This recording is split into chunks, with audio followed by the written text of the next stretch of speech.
Hello guys, in this video I'm going to show you how to upload the MP4 video on your Behance. So to do this is pretty simple. So you want to go to your Adobe right here and actually go to your own profile.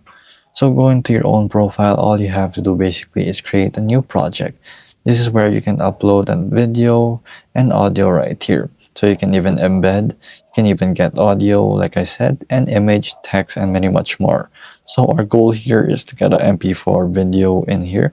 So all I have to do is press this right here, and then let's go to our documents basically, and then let's just select a random one right here that we have. So we're gonna go with this one. This is just a random stock footage that you can actually upload here into Behance. So basically here is how you upload the MP4 video in Behance. It's just that simple. There's nothing much more to do than this. So all you have to do is wait for it until it loads, and you'll be able to actually even save it as a draft and continue. So there you go guys, that is how you actually upload MP4 video into your Behance. If this video was helpful, please hit the like button and don't forget to subscribe.